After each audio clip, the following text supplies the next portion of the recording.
ma rabtaa inuu welwelka iyo walbahaarka iyo waxaas dhan inuu ilaahay kaa dulqaado oo ilbaab khayr qaba inuu ilaahay kuu furo ma rabtaa waxaad ku dadaashaa in badan aad juhdi aad gelisaa salliga nabiga sallallahu alayhi wasallam aad ku dadaalaysaa istighfaarta ku dadaalay macnaha ilbaab weena kuu furmaa hadaa murug iyo walbahaar iyo welwel iyo buufis iyo bilaayo dhan ay kugu jiraan maarag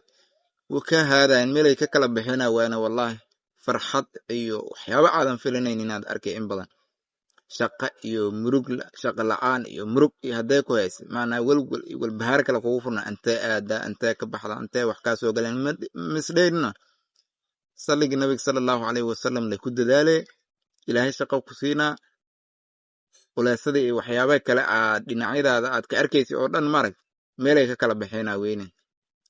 marka salliga nabiga sallallahu alayhi wasallam aan ku dadaalno istighfaarta aan ku dadaalno waa maalin jimca hadan maalinta jimcada khaasatan hadan quraan akhriska iyo salliga nabiga sallallahu alayhi wasallam ku dadaal degnaash iyo sacaadi iyo waxaad kale farxada kale aadan filanaynin meelay kaaga imaadan aadan filanaynin ayaad ka helaysaa salliga nabiga sallallahu alayhi wasallam aan ku dadaalno assalamu alaykum wa rahmatullahi wa barakatuh